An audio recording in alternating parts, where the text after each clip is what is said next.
बोल, कह दे जो कुछ तू कहना चाहता है। अब भी इतनी हिम्मत है मुझ में।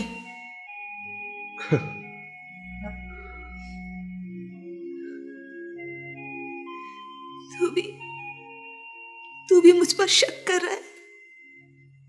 तुझे भी शक है मुझ पर? पूछ हर वो सवाल पूछ जो तेरे जहन में है, क्योंकि हर उस सवाल का जवाब है मेरे पास। क्योंकि ना मेरा मन मैला हुआ है, ना मेरा तन। मैं अपनी मर्जी से गई थी क्या? मैं कहता हूं जाने दे मुझे। पहले मेरे सवाल का जवाब दे। मेरे जवाब की अहमियत है ही कहां? अहमियत है, तेरे ही जवाब की तो अहमियत है। तुम सब लोग मुझ पर शक कर रहे हो। तुम सब लोग समझ रहे हो कि मैं अपनी मर्जी से गई थी। शक है ना तुम सबको मुझ पर कि मैं कितनी दागदार हो चुकी हूं। अरे एक दफा तो पूछा होता, कितने छाले पड़े मेरे पैरों में, कितना जख्मी है मेरा दिल, कितनी थक चुकी हूं मैं।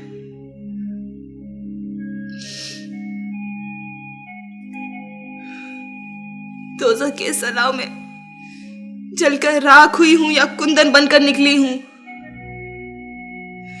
अरे तुम लोगों के लिए तो मैंने अपने आप को जिंदा रखा, अपनी रूह को भी और अपने जिस्म को भी। और तुम ही लोग मुझे कबूल नहीं कर रहे। मुझे क्या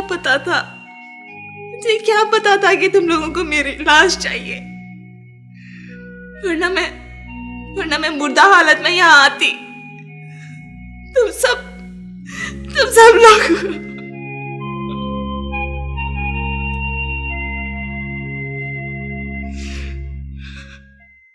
मुझे समझ में नहीं आता कि तुमने ऐसा कमजोर इंतजाम आखिर क्यों किया था।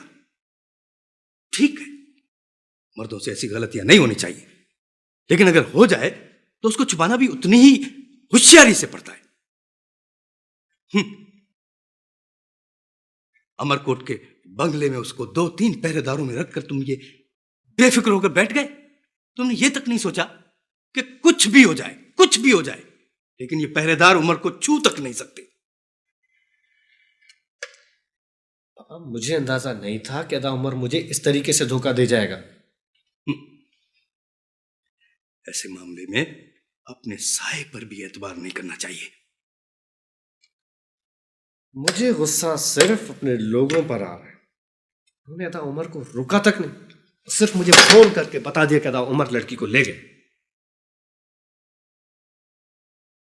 जानते हो, मारवी के वापस आ जाने से हम पर कितनी बड़ी मुसीबत आ जाएगी।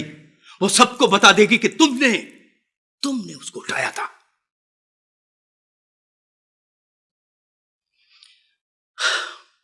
और वो छोरा केत जो पूरे गोट में तुम्हारे खिलाफ गवाह ढूंढता फिर रहा है ताकि हमको अदालतों में घसीटा जा सके, अब उसको किसी गवाह की जरूरत नहीं पड़ेगी।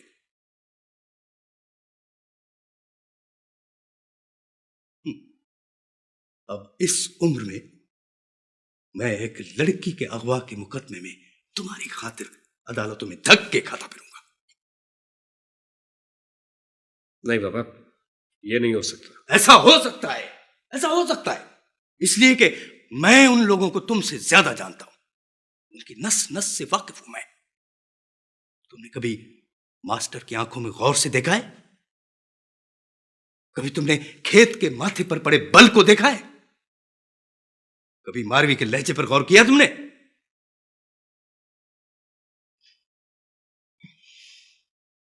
बहादुर इंसान कभी इतना खतरनाक साबित नहीं हो सकता जितना एक बागी खतरनाक साबित हो सकता है। और ये लोग बागी हो चुके हैं।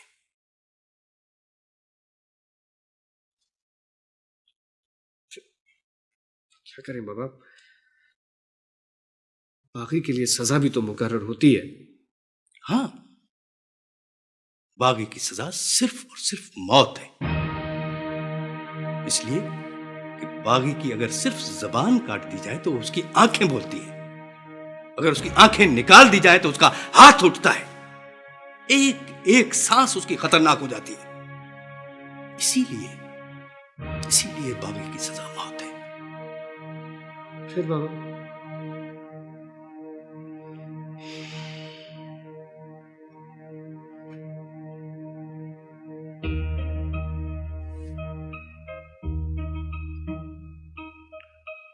सूबेदार मतार खान को फोन करो।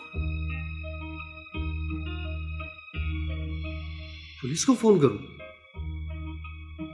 क्यों डरते हो पुलिस से? इस इलाके की पूरी पुलिस तुम्हारे बाप के टुकड़ों पर पलती है मेरे बच्चे। मतार खान को मिलाओ।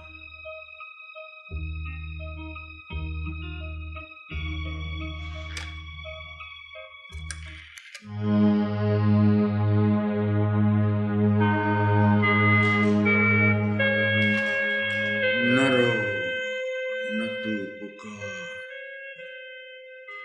न भर रहा, सोए लोग लतीफ कहे, दोनों ऊपर हाथ उठा।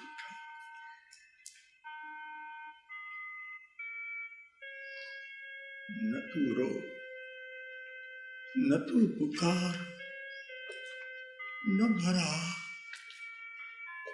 सोए लोग लतीफ कहे, दोनों ऊपर हाथ उठा।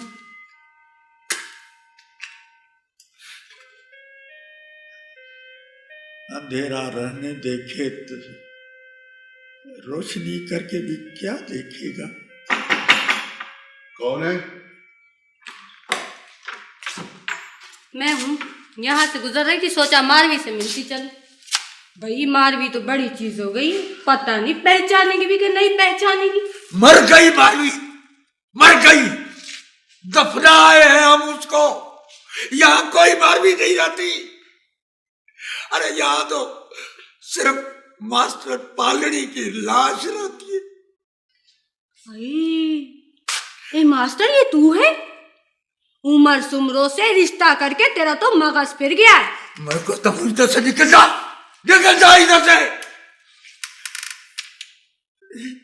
रहम करो, रहम करो, रहम करो। अरे मरे हुओं को क्यों पत्थर मारने आ जाते हो? रहम करो। अरे जाती हूँ, रईस मास्टर पालनी खान, जाती हूँ।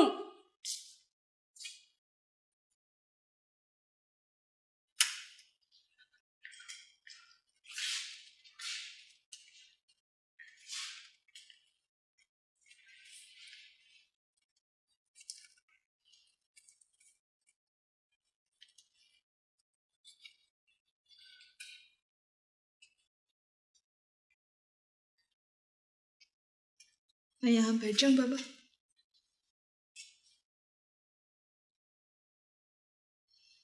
मुझ पर एतबार नहीं तो कोई सजा ही सुना दे।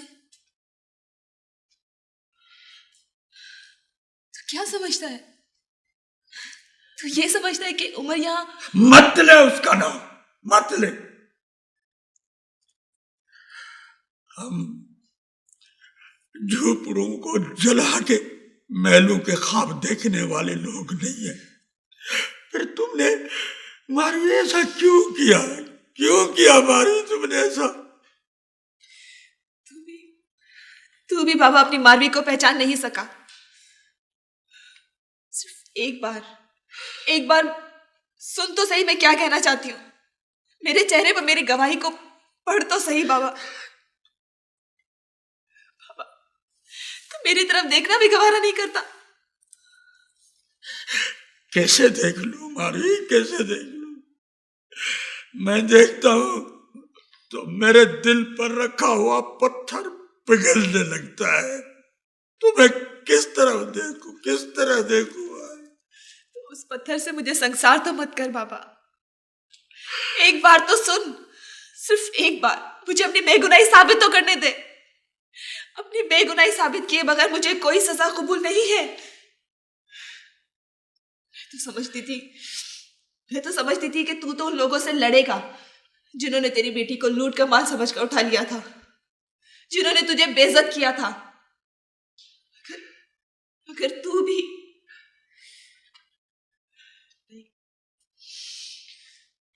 लेकिन बाबा, मैं ऐसा होने नहीं दूंगी।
भी अपने अंदर वही मारवी हूं। मेरे ज़मीर पर कोई बोझ नहीं है और मुझे लोगों की गवाही की भी कोई जरूरत नहीं है। समझ लिया आप सब लोगों ने?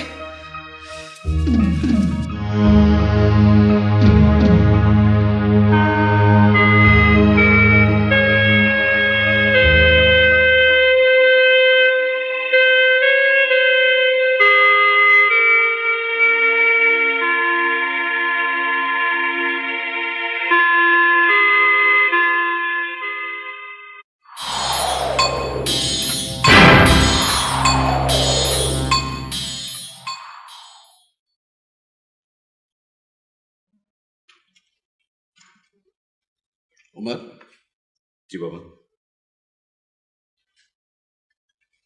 कल से आए हुए हो और मैं तुम्हें ढूंढ रहा हूं सुबह से। कहां थे तुम? बाहर दोस्तों के पास था बाबा।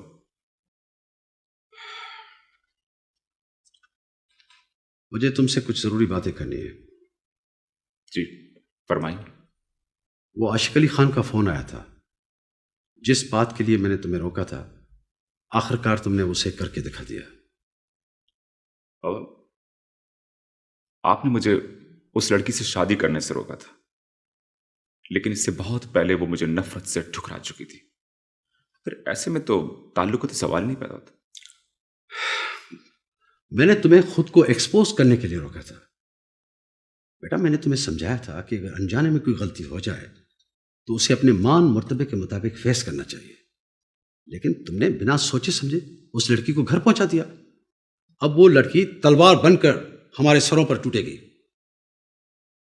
और मैंने जो भी फैसला किया है अपने मान मर्तबे के मुताबिक किया है। मान मर्तबे का मतलब समझते हो ना? अंदाजा है तुम्हें उस लड़की के बाहर आने के बाद उसका एक लफ्ज, एक इशारा हमें तबाह बर्बाद कर सकता है। एक इंतहाई मामूली लड़की हमारी जिंदगी पर और हमारी इज्जत पर बदनुमा दाग बन जाएगी। पापा, वो लड़की इतनी मामूली नहीं है।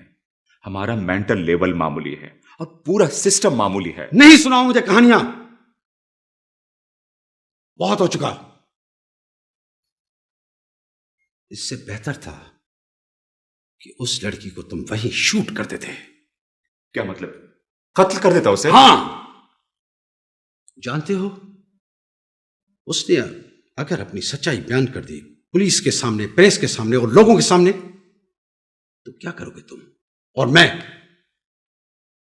हमारी मुखालिफ पार्टी इस बात को इशू बनाकर इलेक्शन जीत सकती है और फिर पावर में आकर हमारा क्या हशर नशर करेगी, तुम्हें इसका कोई अंदाजा नहीं है। मेरे ख्याल में इस बदनामी से पहले पहले मुझे खुदकुशी कर लेनी चाहिए और कोई रास्ता मेरे पास नहीं है। पापा प्लीज ऐसा मत सोचें। क्यों नहीं सोचूं मैं? उमर, तुमने मुझे एक ऐसी ऊंची दीवार के सामने ला खड़ा किया है जिसे न तो मैं तोड़ सकता हूं न मैं उसे फलांग सकता हूं, बस अपना सर ही टकरा सकता हूं। मेरा कितना खून बहेगा, मेरी कितनी जान जाएगी, ये मैं नहीं बता सकता।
बाकी बच्चे कहाँ हैं?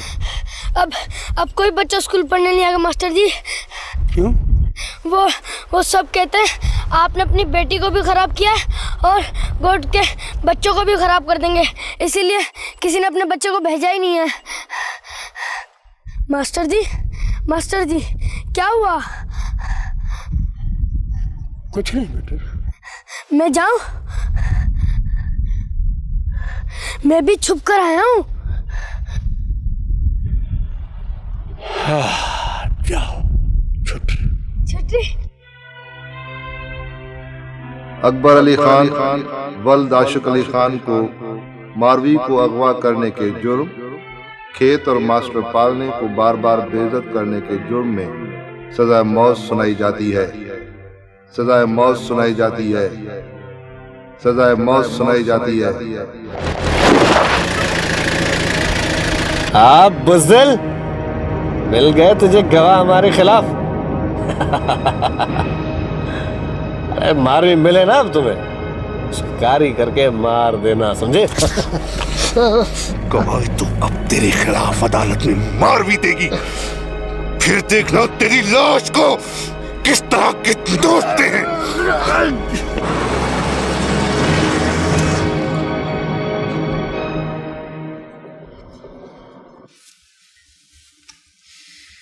कितने दिनों से तेरे बालों का ये हाल है, सुलझ ही नहीं रहे। देख तो, अब तो मैं आ गई हूं, अब तो खुद को संभालना माँ। मेरी मारवी आएगी ना, फिर मैं कंघी करूंगी, फिर मैं नए नए कपड़े पहनूंगी, आना। मैंने तेरे सारे कपड़े धो दिए, सुबह को पहन लेना। देख क्या हाल हुआ है तेरे कपड़ों का, कितने खराब हो गए हैं। क्यों, कल सुबह मारवी आएगी? हाँ, पता नहीं अम्मा, तेरे लिए मारवी का आना क्या और ना आना क्या।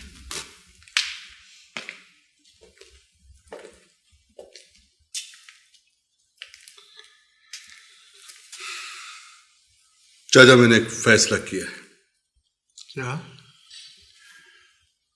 क्या फैसला किया है तुमने? मैंने भी एक फैसला किया है। तुमने भी एक फैसला किया? क्या? मैं ये गांव छोड़ रहा हूं हमेशा के लिए। गांव छोड़े? देख यार, खेत, हमारे बाप दादा की जमीन हम पर तंग आ गई है, फिर भला हम कैसे रह सकते हैं यहाँ? नहीं चाचा, चाचा, हम कहीं नहीं जाएंगे, हम इसी गांव में रहेंगे चाचा, हम अपने कोच में रहेंगे। चाचा, मैंने फैसला किया कि मैं अपने साथ मारवी को शहर ले जाऊंगा। अब मारवी खुद अदालत में गवाही देगी चाचा। अब हम खुद लड़ सकते हैं, हमें किसी की कोई जरूरत नहीं चाचा। और फिर तुम देखना कि वो लोग किस तरह से। आस्ते बोल, मत बोल। बहुत सजा काट ली हमने, अब मैं थक गया हूं। अरे चुप नहीं रह सकता तो अपनी जुबान काट ले, मगर मत बोल, मत बोल, मत बोल। अरे तुझे मेरे बुढ़ापे की कसम।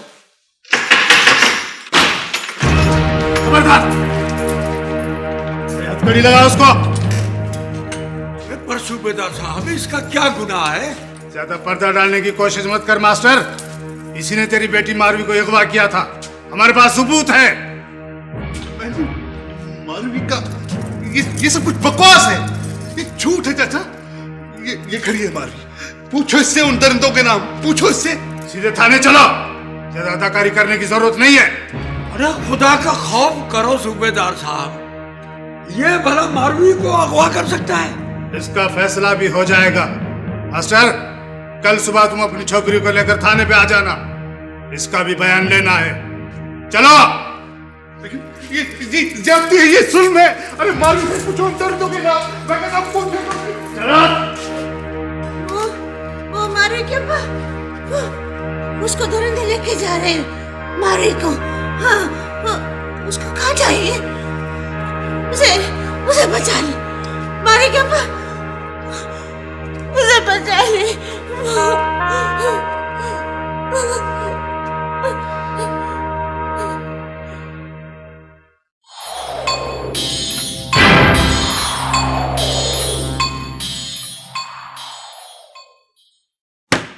मुझे पता है क्या सही है क्या गलत। वो बेगुनाह है साईं।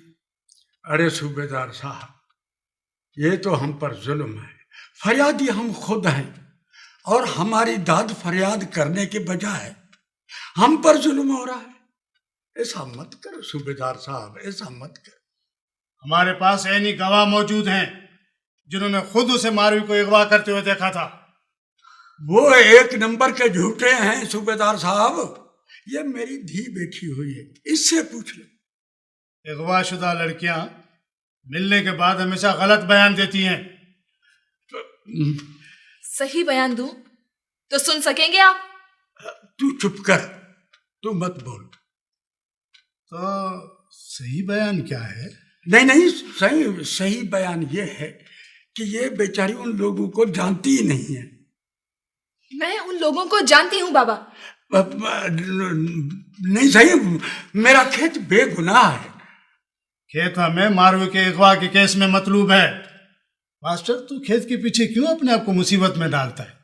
मेरी सलाह मान, खेत को भूल जा और ये गोठ भी छोड़ दे, वरना खेत की तरह तू इस बुढ़ापे में कोर्ट और कचहरियों के चक्कर में खत्म ना हो जाए। क्यों क्यों छोड़ दें हम ये गोठ? ये जमीन कई पीढ़ियों से हमारी भी है, हक है हमें जमीन पर। ज्यादा से ज्यादा मारे जाएंगे ना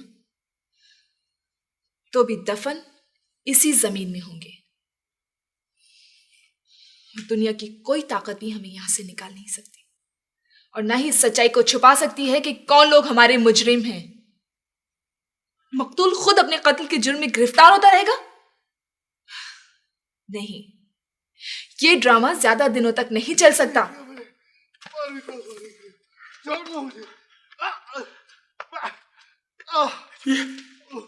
ये तो मेरा खेत है, ये तो मेरा खेत है सूबेदार साहब।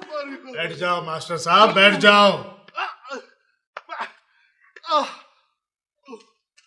ये कोई खास बात नहीं है।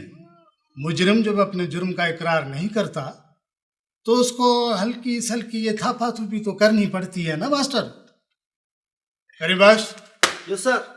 मास्टर साहब को ले जाओ, इसके छोकरे से मुलाकात करवा के लाओ। बहुत बेहतर जनाब। आओ जी।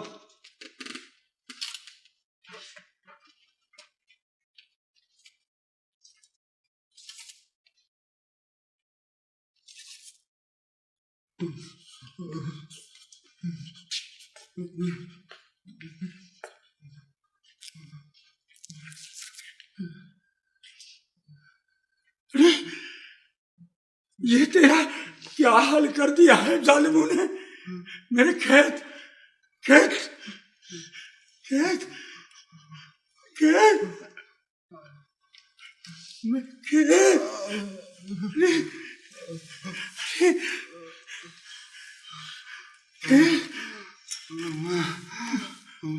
बेकसूर हूँ चाचा।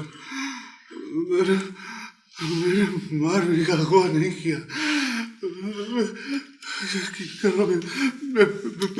बेकसूर। अरे तू बेकसूर है, तू बेकसूर है, तू बेगुनाह है। ये मैं गवाही दूंगा, ये झूठ है।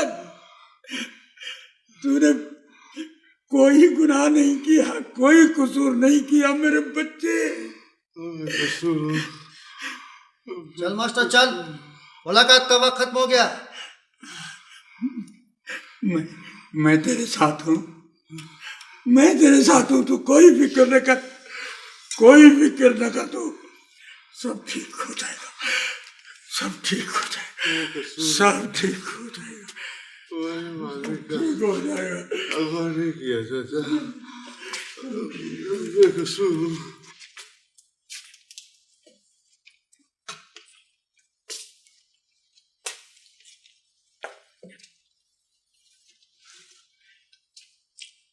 हाँ, तो वो कौन लोग थे जिन्होंने तुम्हें अगवा किया था? वो खेत नहीं था।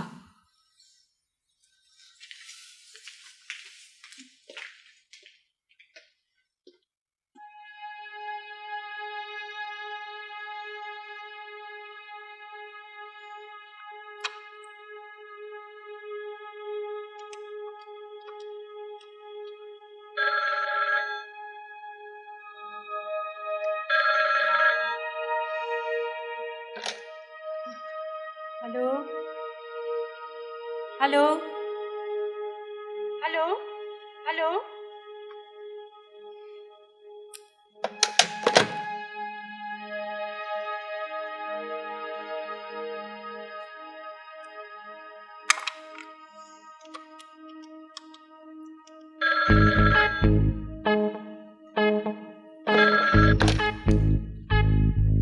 हेलो हेलो हेलो जी। हेलो हेलो, कौन बोल रहा है? जी मैं बोल रही हूँ। ये कौन बात कर रहा है? जी मैं लैला। लैला, कोई खास बात है? कोई खास खबर है? Hello Laila, are you alright? Marvi की कोई खबर? जी मैं आपको ये बताना चाह रही हूँ कि मारवी अपने घर पहुंच चुकी है। अच्छा, कब? कैसे? कहाँ है वो? मैं बस इतना ही जानती हूँ, इससे ज्यादा कुछ नहीं, कि वो कैसी है और अब किन हालात में। मगर आप तो अब उसके पास पहुंच सकती हैं। आप ही कुछ। बात यह है बेवकूफ लड़की कि कुछ भी नहीं जानने के बावजूद मैं बहुत कुछ समझने लगी हूँ। तुम मारवी के अगवा करने वालों की इतनी करीब हो कि सारी खबर तुम तक पहुंच गई है, और मैं इस खौफ में उलझ कर रह जाती हूँ कि तुम किसी मुसीबत में ना फंस जाओ। Anyway, thank you for the information. मैं मारवी तक पहुंचने की कोशिश करूंगी। तुम अपना ख्याल रखना। हाँ, और सुनो, अगर हो सके तो hello hello Laila, hello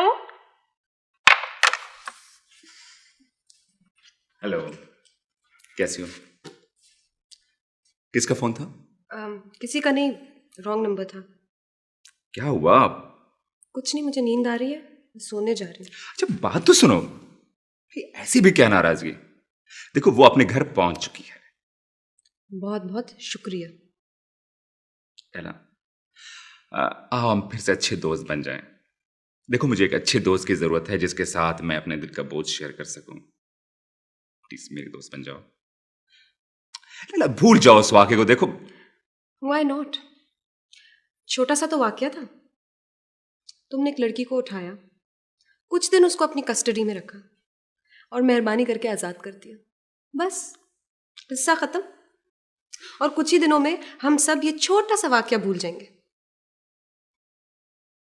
no my dear brother, जो जहर तुमने उसकी जिंदगी में घोला है ना, तुम शायद कभी उसका जायका ना चख सको, मगर मैं पूरी जिंदगी उस जहर को कतरा कतरा पीऊंगी।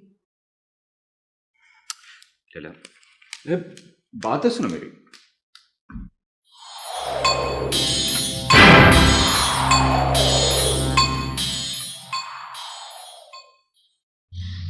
सच तो यह है कि इस गंदे और गैर इंसानी रवैयों पर मुश्तमिल सिस्टम की बकाई माशी और समाजी तौर पर कमज़ोर इंसान की जहनी गुलामी पर है। उसी का हिस्सा है औरत की गुलामी, जिसे अपनी शनाख्त के साथ सर्वाइव करने से रोकने के लिए उसके गिर्द गैरत, इज्जत और रवायात के नाम पर एक जाल सा बुन दिया गया है। आज भी पता नहीं कितनी मासूम लड़कियां इस जाल के अंदर गैर इंसानी रवैयों का शिकार हैं, मगर अफसोस कोई नहीं जो उनके लिए आवाज़ उठा सके।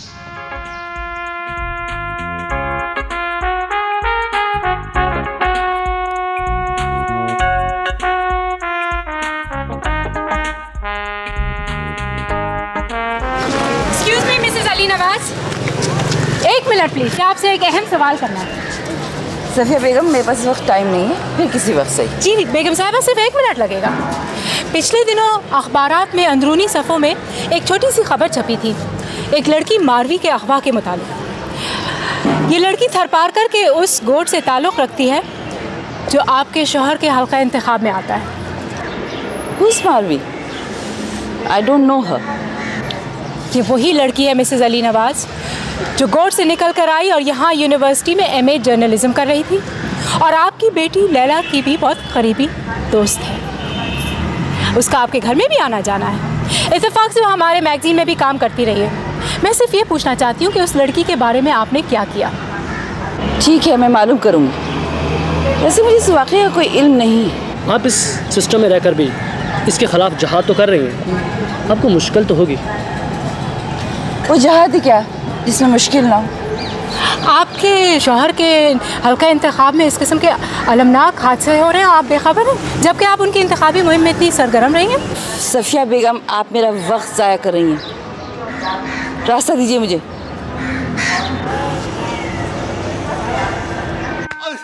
नहीं किया मैंने, मारी किया, छोड़ दो मुझे।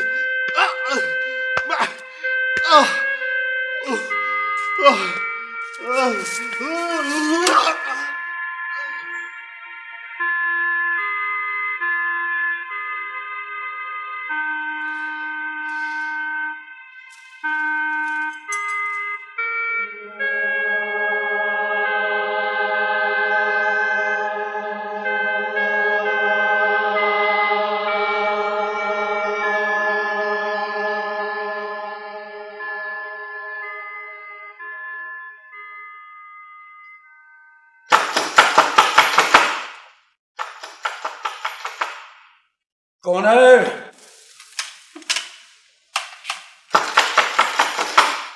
आ रहा हूँ बाबा, आ रहा हूँ।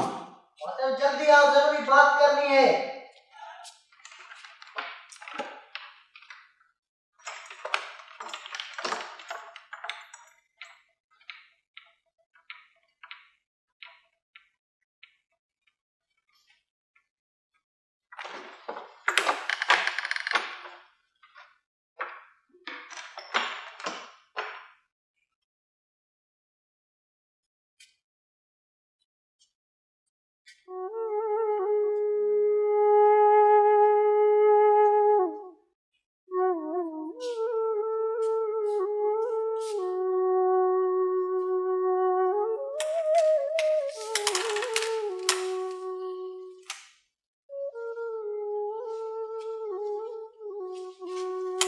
बात है बाबा? कौन था? ओ, कल बिरादरी वालों ने फैसला रखा है। फैसला? हाँ, कल बिरादरी वाले फैसला करेंगे कि तुझे कारी करके मार दिया जाए या जिंदा रखा जाए। कारी? मगर बाबा मैं तो बेगुनाह हूं। हम बेगुनाह हैं या गुनहगार हैं, ये फैसला करने का अख्तियार हमें नहीं दिया गया। मगर क्यों? बस उनकी मर्जी।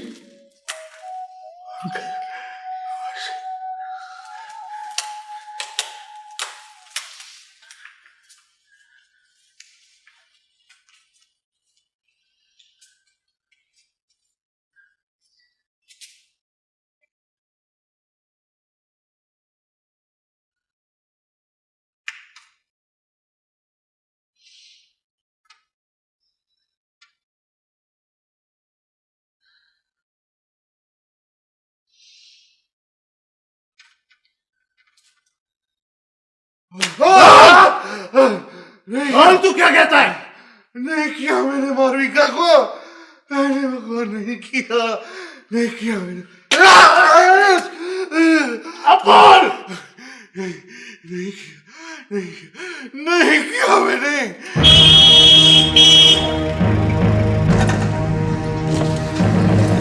जी साईं। हाँ, सूबेदार मतार खान को बुलाओ, उसको बोलो कि रईस आशिक अली खान खुद आया है। अभी बुलाता हूँ। मारवी को नहीं किया मैंने। ऐसे नहीं मानेगा। छोड़ दो। साईं बटेरा आशिक अली आया। इसको जगाए रखना, मैं अभी आता हूँ।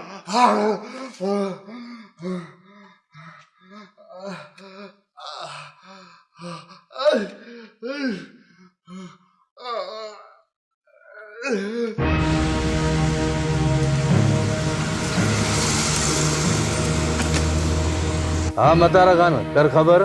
सही वो छोरा आदमी का तो बच्चा ही नहीं लगता है। सही अभी तक तो उसने अपने जुर्म का इकरार नहीं किया है, और सही इससे ज्यादा सख्ती की गई तो मामला संगीन भी हो सकता है। वैसे सरकार एक बात आपको भी नुकसान पहुंचा सकती है, छोकरी की जबान जरा ज्यादा खुली हुई है। वो मैंने तुम्हारे प्रमोशन के बारे में मिनिस्टर साहब से बात कर ली है। मैं गुलाम आज भी कल भी। चलो अकबर।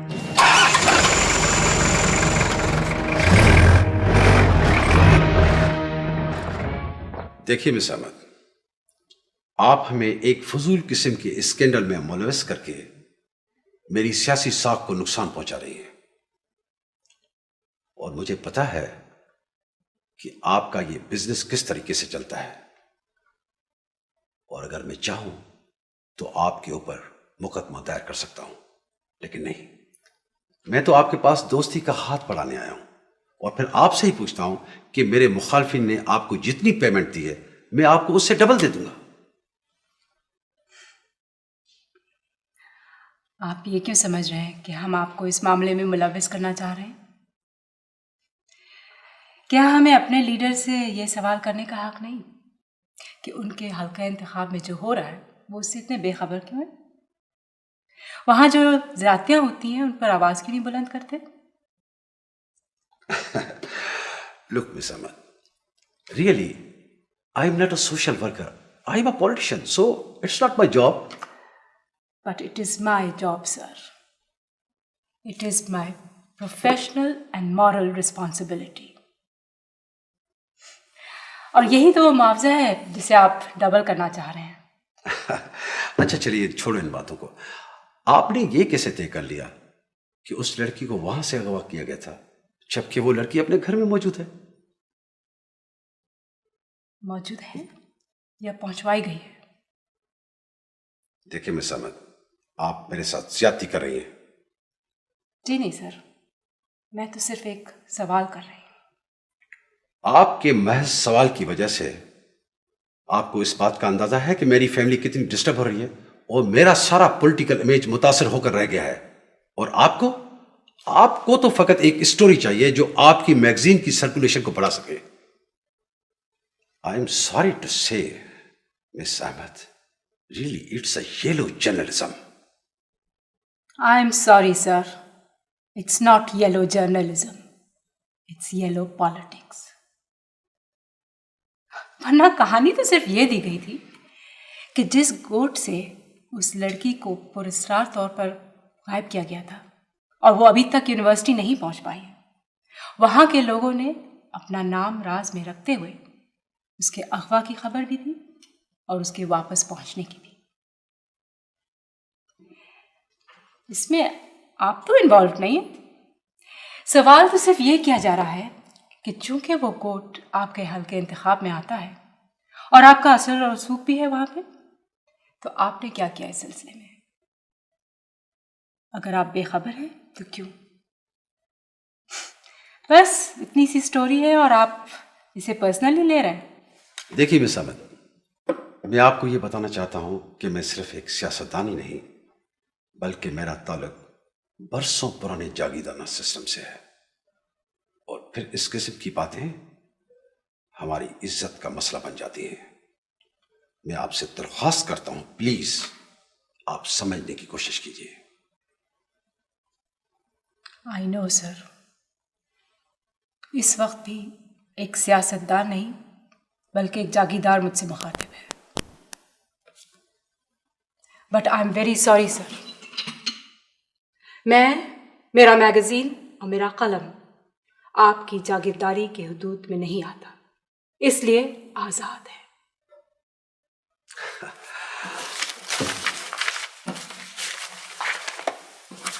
ओके मैं समझ, सी यू।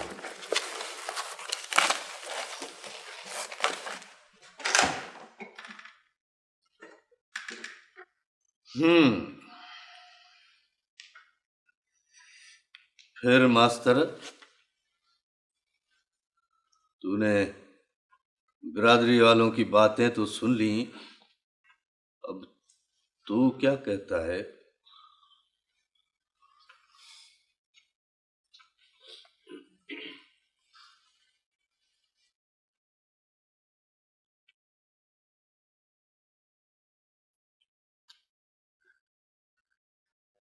मेरी धी बेगुनाह है।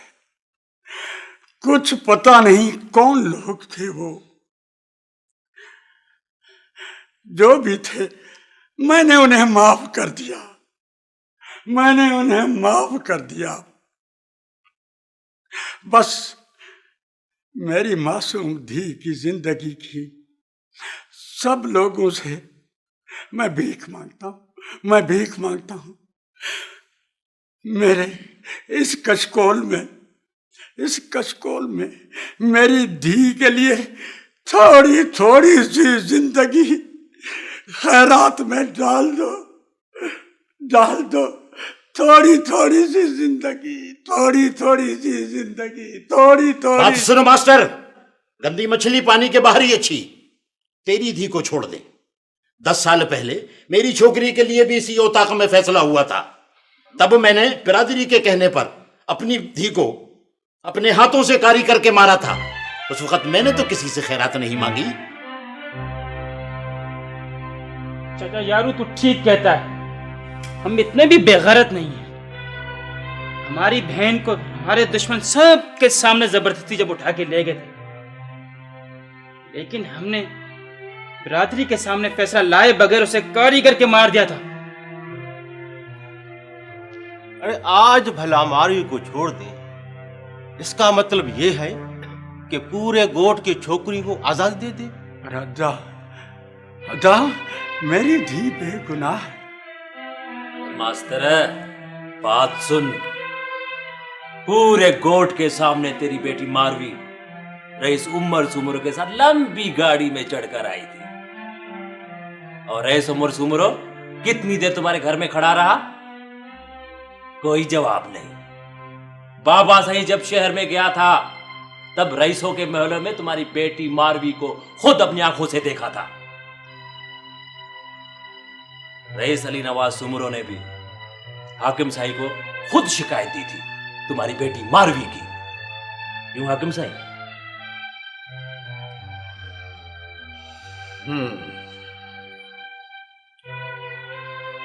बस बाबा, दुख तो मुझे भी बहुत होता है मास्टर की हालत देखकर, मगर मैं क्या करूं? बहुत समझाया था मास्टर। जो फैसला सबके लिए वो मास्टर पालनी के लिए। तू रहम कर हाकिम साईं, तू रहम कर। मैं मारवी को लेकर कहीं दूर चला जाऊंगा, कभी लौट कर नहीं आऊंगा इधर। हाकिम साईं, मेरा जवान खेत पुलिस वाले मार देंगे, मैं उसकी जमानत देता हूं, मैं उस छोरे की जुबान काट दूंगा साईं।